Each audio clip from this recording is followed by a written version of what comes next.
Aloha, and welcome to another Candid Conversation. I'm pleased today to be joined by a gentleman of the name of Chris Kohart. Chris and I have walked the planet and known each other for a long time. We both came from the parts and service world, and we're just going to have a chat about our experiences and what we've seen in the industry. Chris, welcome aboard. Good to see you. Hey, thanks, Ron. Likewise. Thanks for inviting me. It's great to be here. How about you expand a little bit on your background? Who are you? What have you done? Where have you been? All the rest. Sure. Well, unfortunately, I've been around long enough to say I've probably been almost everywhere, but originally and still from the New York, New England area. Spent the entire career either in the heavy equipment distribution business or in the IT industry that supported heavy equipment dealers. Got my start. My dad and uncle owned an equipment dealership that was based in New Jersey and New York City. They sold air compressors and concrete conveyors when I was a kid. So I was interested enough in the business that by the time I was old enough to talk and express it, whenever I wasn't in school or somewhere else that was important, I was at the dealership, whether I was gassing up the portable air compressors or as I got older, knocking concrete off the rental conveyors. Kind of grew up in the business, loved the nuts and bolts. Still remember the first Wisconsin four-cylinder air-cooled engine that I tore down and rebuilt that actually started and didn't throw a piston or something through the side of the block. Imagine. Yeah. So I've been in the industry for many decades. When did you start? Well, I actually started part-time when I was in high school. So that was in the early 1970s. Then about halfway, I did not go away to college. I went to college living at home, and of course worked at the dealership in between classes, etc. And in mid 77, so halfway through my sophomore year in college, our parts manager just up and quit. This was back during the big, American construction equipment service parts export boom. And being located just outside of New York City, the company did a tremendous amount of business with Aramco up in the Alaskan pipelines, throughout the Middle East, and even into the Soviet Union. So I had been working and helping in the parts department for a while. And wound up, I don't know whether I was smart enough or dumb enough, but raised my hand and said, I'm the guy that can step into this and I'll finish college at night.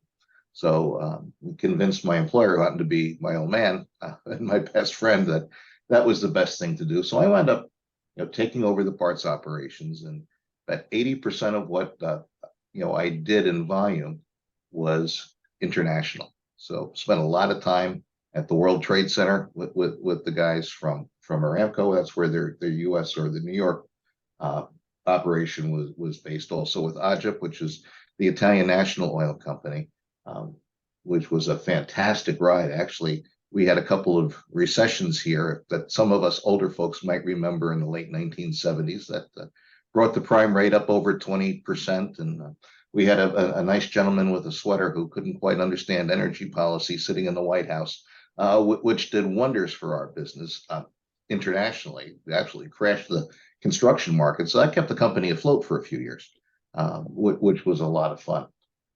So that's where I got my parts expertise. I remember one time, every time we sold parts overseas, it was on a letter of credit that was payable as soon as the parts hit the New York pier to go overseas. A lot of the letters of credit required inspection of these orders, and some of them were, a couple thousand line items long. And I remember one time we were dealing with, I can't remember the acronym for the outfit, but it was Soviet based, and two commodities inspectors from the Soviet consulate in New York drove out one Friday afternoon to inspect all of these parts. And you want to talk about two guys that looked like they belonged in The Godfather. I mean, they were making sure that we were honest. So that was great until the export market just kind of came to a grinding halt around 81, early part of 82. So we wound up consolidating the business. The majority of the dealership stayed in New Jersey. We closed down the New York side of the river operation. So I went back to school for a little while and wound up meeting my bride, getting married, and the rest of the college education sort of went on hold. Bounced around, did a few things in the golf and turf industry and their distribution, and then got back into the heavy equipment industry with a Komatsu dealer here in the New York area as their general service manager in the mid 90s. Stayed in that role, ran the service operations for the metropolitan New York City, Long Island, and Lower Hudson Valley region that this dealer had responsibility for. Corrected a lot of sins from the past and really put a business operation spin on the service department. As much as fixing a machine is important, you have to be able to do it in the proper manner, be able to fix it right the first time, and also have happy customers afterwards, and be able to present an invoice that can be paid. So spent about 4 years in that position, and then was promoted to their product support manager position, taking over now operation, of course, for parts and service, and then ultimately became vice president of operations, adding other facets, however, still keeping a very strong hand on product support within the dealership. And it was, of course, as most dealers are here in the States, family owned. I had sort of hit the glass ceiling, and while I personally really enjoyed working with the ownership, we had some philosophical differences. So around 2008, I was approached by a Microsoft technology implementation partner. So in the Microsoft world, they have all their own sorts of vernacular, just as we all do, but really, they're dealers that implement software. And Caterpillar for years had been on a CAT designed platform. As many people listening to this probably remember as DBS, which is still very much alive here, eons after it was developed, and the forecast demise. They had been, I don't know whether they were fortunate enough or unfortunate enough to sell the first Caterpillar dealer in the US, a Microsoft complete end-to-end ERP system, which covers total operations of the dealership, whether it's parts, CRM, service, equipment rental, and then everything that goes down to it. The only problem is I don't think they realized quite how complicated our business or our industry was when they first sold it. They had been in this implementation for about a year, and the dealer in question, which is an excellent, well-run dealership here in the States, it suggested to them they may want to start thinking about bringing people on board who understood the business and also understood something of the ERP industry. So somehow I got one of those recruiter phone calls out of the blue. Do you know somebody who is at a pretty senior level in a dealership that would know all of these things and may have an interest? So for good or bad, I said, let me think about it.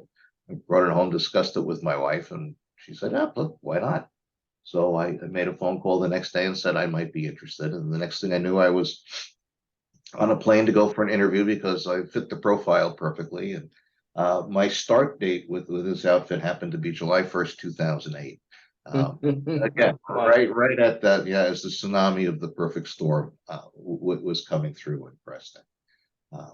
So I realized pretty quickly that this was going to be a little bit of an interesting ride. The company I actually worked for had been terminated by the CAT dealership the day they interviewed me and offered me the job, which had been 45 days prior, without my knowledge. They had now taken a secondary position in the implementation, and an European-based software developer who had done some work for a CAT dealer in the European marketplace, a very small dealer, had taken over. So I wound up spending a lot of time at this CAT dealership, watching the way the people, their consultants were working, giving them guidance on, this is how, the industry really works. And the people at this CAT dealership aren't telling you something that's wrong. They're telling you this is the way it is. And, actually their procedures are pretty rock solid, and, they're not doing too many things wrong. They've got a good crew. So I spent 2 years with this outfit and decided as soon as the economy became well enough to move forward, and there was enough business again in the heavy equipment industry, I was going back to where the rubber hits the road. I was not a computer consultant. right. So in I guess it was around 2010, finally, there was some light at the end of the tunnel. Started talking to a few dealerships, back up here in the Northeast area. Uh, and leap of faith, actually gave my notice at this Microsoft consultancy before I had even come close to having a job offer. I just did not want to be involved in that anymore. And I gave them sufficient notice to replace me because they still had projects going on.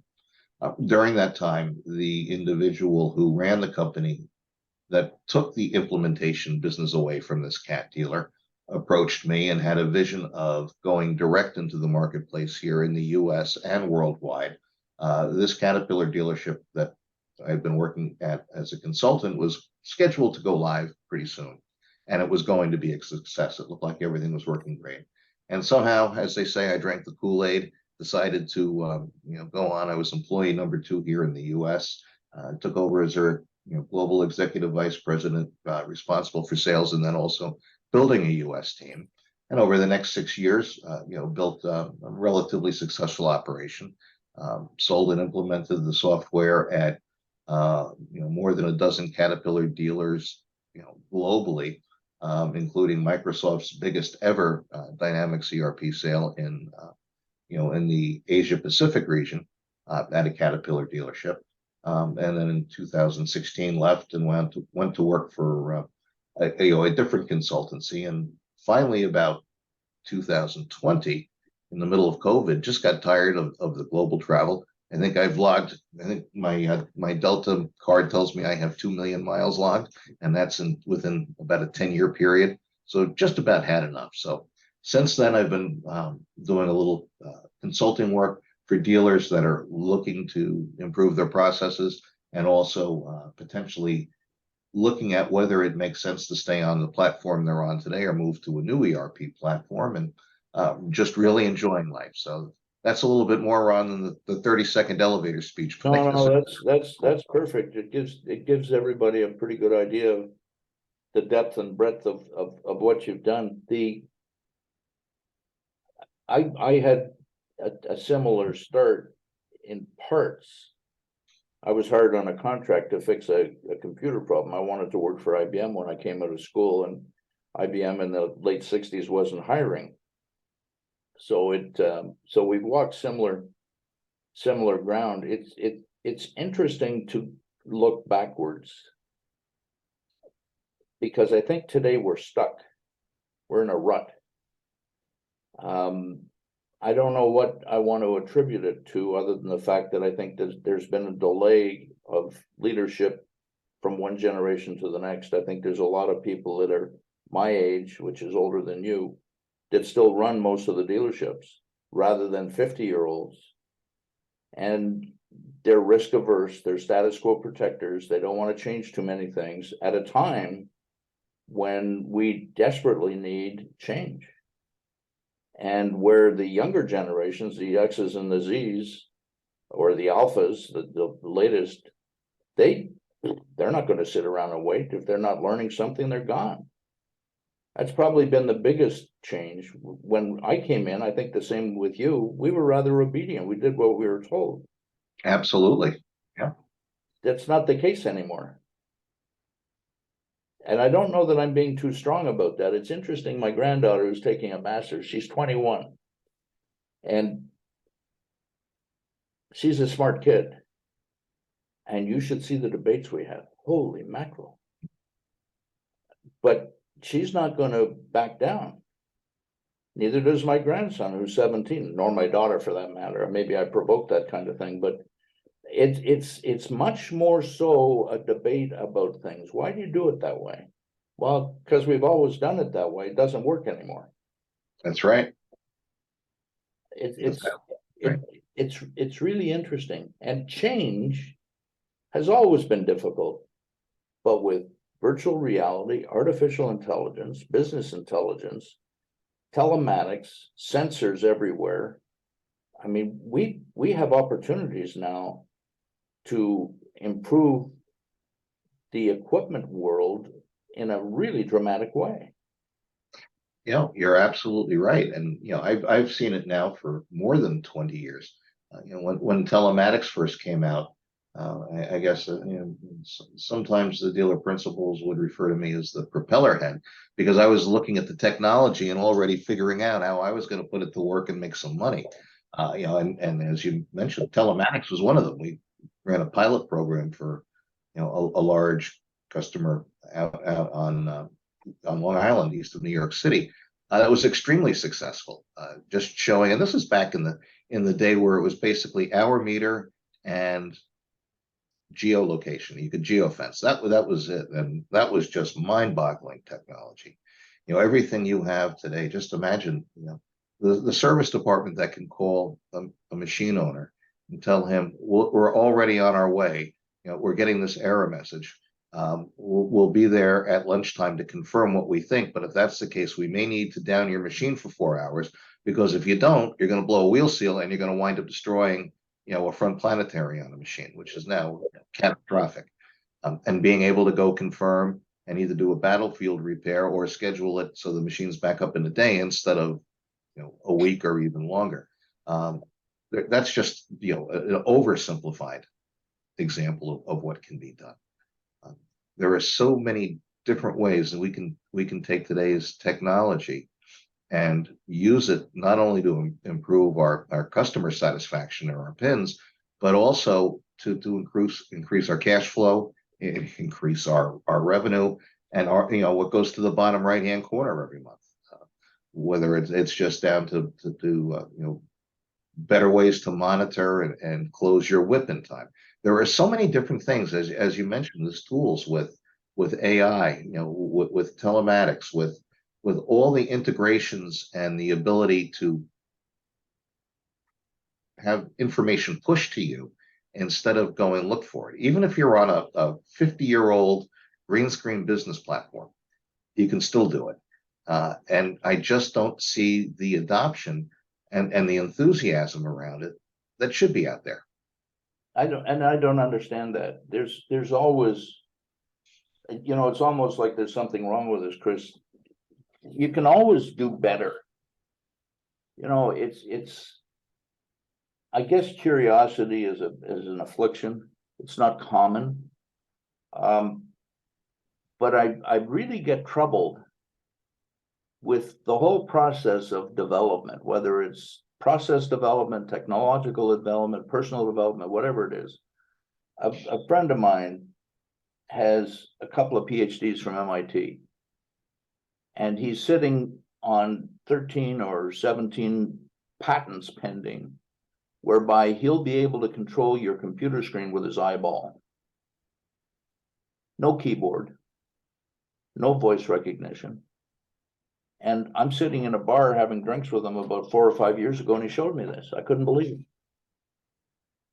So just think of the things that we could be doing. Your example about the international world, the reason that it fell apart, of course, was Reagan and Volcker taking interest rates up to 20%, and the US dollar went sky high, and you were no longer competitive selling into Europe. But there was a Fiat Alice dealership in New York City who 90% of his business was with the Arab world in the Middle East, and he was a Jewish man.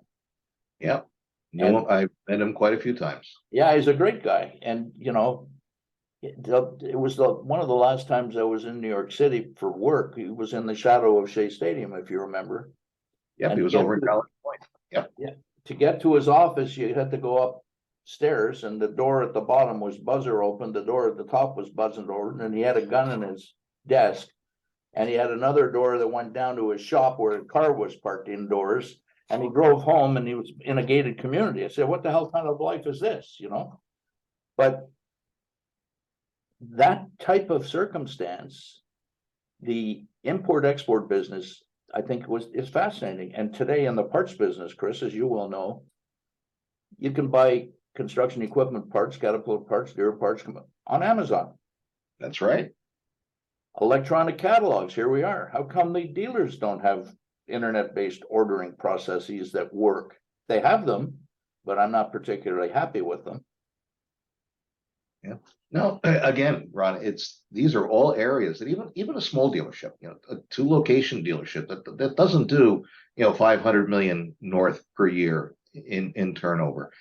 can adopt. It doesn't require massive amounts of money. The technology is so easy to obtain and so easy to deploy, and it doesn't require heart surgery. A dealer doesn't need to go and rip out whatever they have and replace everything and hope for the best and wind up. Everybody hears that better than 70% of ERP adoptions fail. Well, it's because people aren't prepared. So if that's not your cakewalk, then there are ways to add on to what you're doing. You've got to just open your eyes to see what's out there. And yeah, you go on Amazon and you click and order a book. And here I live about 100 miles outside of New York City, and even up here in rural Connecticut, we have same day Amazon. If I order by 5 o'clock in the morning, there's one of those blue Amazon vans throwing it at my front door around 3 o'clock in the afternoon. It's the technology is available to anybody if you're willing to subscribe to it. Whether you can use the Amazon storefront, you can use your OEMs. They all have storefronts. Some of them are pretty weak, some of them are halfway decent. But Ron, as you said, they all lack what. Not one of them has what should really be there. But you as the business owner can drive this, and it's the same thing with the generation that has taken over from us or is slowly taking over from us. As Ron said earlier, there are many dealer principals hanging around that are our age, whereas 50 years ago, Ron and I would have been put out to pasture a long time ago. But there is that generation coming up where they want to be able to do it now, and if they decide they need to rent something, they need a part. They're going to do it at 5 o'clock in the morning while they're having breakfast, or at 2 o'clock on a Saturday afternoon as they're sneaking out of their kids' ballet lesson, whatever it might be. And they don't want to wait until 7 o'clock Monday morning when the parts department opens. They want it that day or the next day, and the technology is there. And just think of what you could do for your business by just adopting one of these technologies. You'd blow your competition right out the window. So let's go in a different direction. A couple of weeks ago, the chairman of Ford sent notice out to the Ford dealers and made a public pronouncement about the electric vehicle world. It was going to be a new contract, and the dealers were not allowed to change the price, and the dealers were not allowed to have any inventory. It was all going to be shipped from the factory direct, and that Ford was going to have a software package like CarMax, TrueCar, etc., where you could spec out a vehicle and it would be shipped directly from the factory to the dealers. That sounded to me like the beginning of the end of the dealer distribution channel. Oh, absolutely. It's been coming for a long time. And then let's go into our world where Volvo about 3, 4, 5 years ago announced that they were going to electrify their complete fleet. Komatsu and Caterpillar and Deere are all like lemmings following down the line. The distribution channel survives on the parts and service business, doesn't survive on the equipment business. So if you take the parts and service business away, the dealers are dead. They're finished. The only part of it that isn't is technicians. But I think we're moving into a world where the dealer will be selling services, not things, is what I'm calling it. And nobody is adapting to that. We can already see it in appliances. You can buy an extended warranty. You can buy a different kind of warranty with your laptop. They'll come to your house, or you can take it to a dealer. There's a whole range of services that are coming. And have you heard of any dealer or manufacturer, OEM, trying to get into that world? I was actually involved in it back in my dealership days. We started looking at this concept and thought it was a huge profit potential. And it's basically equipment as a service now. It is not, an asset. Again, since you and I started in this business, equipment has is more commoditized than ever. It doesn't matter whose logo's on it and what shade of yellow or green or orange it may be. We're looking at productivity, and what's always made the difference is the local dealer, the ability to support and promote that dealership's customers within their territory. And that's still going to be the case, whether it's Whether, some of the big guys, the guys formerly from Peoria, or the guys from Japan decide to go direct to market. That's great. For some dealerships, it actually leaves some capital overhead drastically. Most dealers don't make a tremendous amount of money. It's not like when I started in this business, gross margin on a whole good sale was 20 or 25%. You talk to people these days in the business, they know it, as an old man's tale. They can't believe it. Where the business is going is product support. And then you have to bring up that nasty thing called an absorption rate. It becomes more and more, it's been, more and more important over the last 2 decades, but continues to be, as is the rent to rent industry, because that'll never go away. And I've been saying since the mid aughts that if you're not in the rent to rent business and don't have a rent to rent business, you're not going to be around in 25 years. So maybe my time frame was a little too short, but there are some dealers out there that have experimented with it. There are some dealers, especially some of the very well capitalized dealers, that have done it and done it successfully. But it's a paradigm shift that is going to hit us like a tsunami when it does. And the Ford announcement was very interesting, especially in a car. What do you need technicians for? You know what you need? You're going to need guys that can change brakes and balance tires, and of course, collision shops.